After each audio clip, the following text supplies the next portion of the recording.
Weirder stories, smarter Sims, infinite loading screens. The Sims 4 could have been the greatest Sims game of all time, but the question is, should you play it?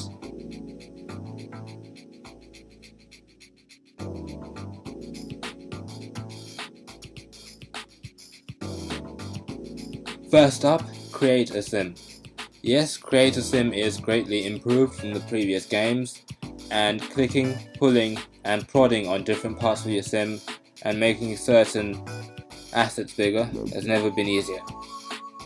The new Create a Sim tool is something that should be taken forward to future sequels.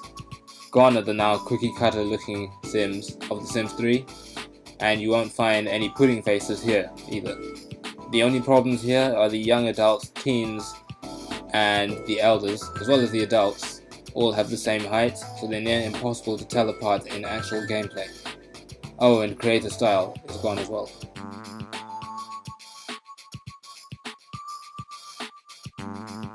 But the removal of sliders in favor of putting on different parts of your sim directly is something that I welcome.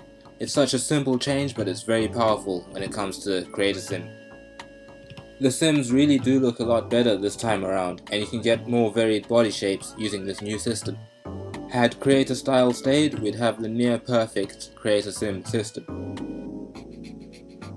But that's where the praise stops. The game is empty, really empty. In fact, if I was to say how empty, I'd say around 89 features empty. The base game packs 2 worlds for your Sims to live and socialize in, only we can't really call them worlds because you can't travel freely between lots without hitting a loading screen, and they're very, very small. The open world is gone. Creator world is gone. See that house across the street? That's a loading screen away. Want to go down the street? That's a loading screen. Everything is behind a loading screen. I can see why they did this to make it run better on weaker hardware, but it's like the whole game was designed to discourage exploration.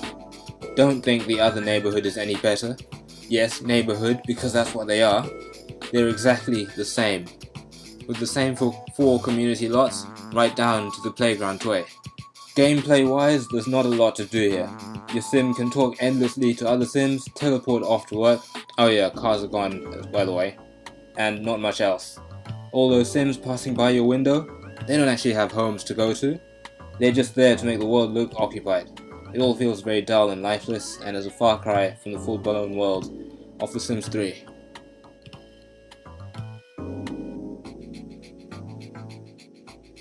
The Sims this time around are not smart. They can't be doctors, but at least they can be full-time employers. They also seem completely unaware of their surroundings. For example, your sim can have a child and no one will care.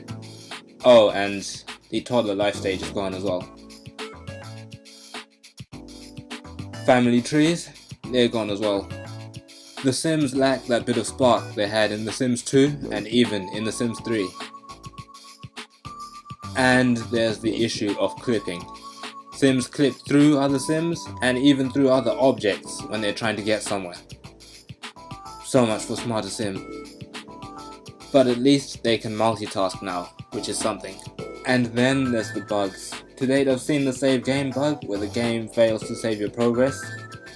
The extended limbs bug, save games not loading, Sims clipping through objects, and the worst one of all, in my first 24 hours of play I had the game crash to desktop twice on me. And this is with a GTX 780, 16GB of RAM and a 3.2GHz i5 CPU at its disposal. On the plus side, build mode seems improved in some ways, but I can't say much more than that. With lots this small, building large houses, which is what I do, is impossible. If they had taken Sims 3's lot size, and some of the tweaks added by Sims 4, then we'd have something here. Oh, and terraforming is gone too. I could go on, but I feel I've said enough. The Sims 4 had a lot of potential. Unfortunately, all of that was wasted thanks to the missing 89 features. What we got was a lifeless game with too much missing and very little to do. I don't think the expansion packs can fix this one, since the core game is so half-baked. I knew this was going to be bad from last year's E3 conference, but even I'm disappointed. Inquisitor actually came out with an article last week saying that the Origin Game Time free trial for this game actually caused more criticism. If that doesn't say something about this game, I don't know what will. I considered doing a write-up for this Should You Play, but I couldn't bring myself to play this game anymore. So should you play The Sims 4? No, unless you like paying for potential. Stay far away from this game. This is Stylo Pirate, signing out.